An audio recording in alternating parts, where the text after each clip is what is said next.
வணக்கம் சிங்க பெண்களே, இந்த வீடியோல நாம இந்த 8 அறிகுறிகள் இருந்தா நீங்க கர்ப்பம் அப்படின்றது உறுதி. அது என்னெல்லாம் பாத்துடலாமா?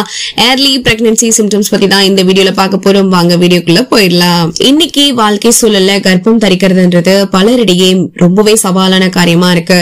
அப்படி கர்ப்பம் ஆனாலும் கூட மாதவிடாய் தள்ளி போகிற நேரத்தை மட்டும் வச்சுதான் கர்ப்பமா இருக்கிறோமா அப்படின்றத உறுதி செய்ய முடியும் இல்லையா? சோ அந்த மாதவிடாய் தள்ளி போறத வச்சுதான் பாத்தீங்கன்னா நம்ம கர்ப்பமா இருக்கிறோமா அப்படின்றத உறுதி செய்ய முடியும். அது அடுத்த கட்டத்தை நோக்கி நகரும் இல்லையா?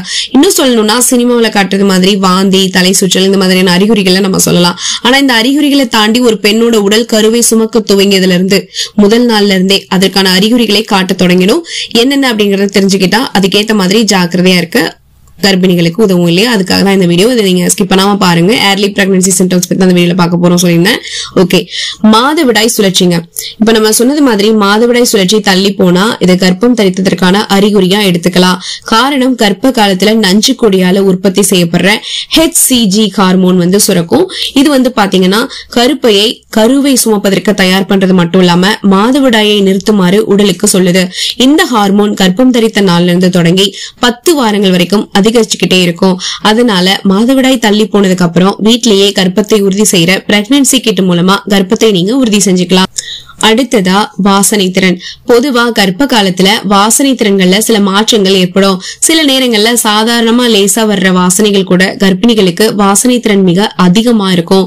இன்னும் சில பெண்களுக்கு சமையல் செய்யும் போது ஏதாவது அடுப்புல கொதிச்சா கூட குமட்ட தொடங்கிடும். சாதாரண அரிசி கொதிக்கும் இல்லையா, அது கூட அவங்களுக்கு குமட்ட தொடங்கிடும். பால் வாடையும் பிடிக்காது. இப்படி வாசனைகள்ல மாற்றங்கள் இருந்தா அது கர்ப்பத்திற்கான அறிகுறியா இருக்கலாம். அடுத்ததா சிறுநீர் கழிக்கிற உணர்வு அடிக்கடி ஏற்படும். கர்ப்ப காலத்துல சிறுநீர் கழிக்கணுன்ற உணர்வு வழக்கத்தை விட ரொம்ப அதிகமா இருக்கும். பகல் பொழுது மட்டும் இல்லாம நைட் டைம்லயும் இது இருந்துகிட்டே இருக்கும். இதை கர்ப்ப கால அறிகுறியா எடுத்துக்கலாம். அடுத்ததா அதிகப்படியான சோர்வு இருக்கும். கர்ப்ப காலத்துல ஹார்மோன்களோட செயல்பாடுகள் அதிகரிக்கிற நிலையில இந்த சோர்வு வழக்கத்தை விட சற்று அதிகமாவே இருக்கும். இதை கர்ப்ப கால அறிகுறியா கருத்துல வச்சுக்கலாம். அடுத்ததா உடலோட வெப்பநிலை வழக்கத்தை விட அதிகமா இருக்கும். ரொம்ப சோர்வா ஓய்வு எடுத்தா நல்லா இருக்குமே அப்படின்ற எண்ணம் இருந்துகிட்டே இருக்கும். இத காய்ச்சல் அப்படின்னு நினைச்சிடாம கருத்தரித்தலுக்கான அறிகுறியா நீங்க எடுத்துக்கலாம். அடுத்ததா குமட்டல்ங்க. என்ன சாப்பிட்டாலும் சாப்பிடலனாலும் குமட்டல் உணர்வு இருந்துகிட்டே இருக்கும். சிலருக்கு வாசனை கூட ஒவ்வாமையை உண்டாக்கி குமட்டல் உணர்வை உண்டாக்கும். அடுத்ததா பசியும் பசியின்மையும். கர்ப்பம் தரிச்சா பசி உணர்வு ஏற்படுறது முதல் உணவு விருப்பங்கள் வரைக்கும் அனைத்திலுமே மாற்றம் ஏற்படும். பிடிச்ச உணவுகள் பிடிக்காம போகும். பிடிக்காத உணவுகள் பிடிக்க தொடங்கும். ஃபுட் கிரேவிங்ஸ் அதிகரிக்க தொடங்கும். பசிச்சுக்கிட்டே இருக்கும் ஆனா சாப்பிட முடியாது. இது மாதிரியான அறிகுறிகள் இருந்துச்சுன்னா கர்ப்பம் தரித்ததனால் இருக்கலாம். வயிற்றுல அசௌகரியம் ஏற்படும். வயிற்றுல கரு ஆரம்பிச்ச உடனே கர்ப்பப்பை விரிய தொடங்கும். அதனால வயிற்றுல அசௌகரியத்தையோ அல்லது வலியோ சில பெண்கள் அனுபவிக்கலாம். இப்ப நம்ம சொன்ன எல்லா சிம்டம்ஸுமே கர்ப்பம் தரித்த ஒரு பெண்ணுக்கு இருக்கும் அப்படின்னு அவசியம் கிடையாது.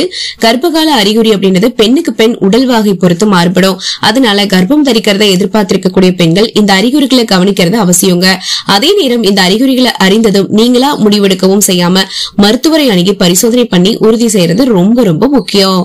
இந்த மாதிரியான சிம்டம்ஸ் உங்களுக்கு தெரிஞ்சதுன்னா பிரெக்னன்சி கிட்னு மெடிக்கல் ஷாப்ல இருக்கும். சோ நீங்க வாங்கி யூரின் டெஸ்ட் பண்ணி நீங்க தெரிஞ்சுக்கலாம். அது எப்படி பண்றது அப்படிங்கறத நெக்ஸ்ட் வீடியோல நான் சொல்றேன். இந்த வீடியோ உங்களுக்கு ரொம்பவே யூஸ்ஃபுல்லா இருந்திருக்கும் அப்படின்னு நம்புறேன். யூஸ்ஃபுல்லா நினைச்சீங்கன்னா லைக் பண்ணுங்க, நிறைய பேருக்கு ஷேர் பண்ணுங்க.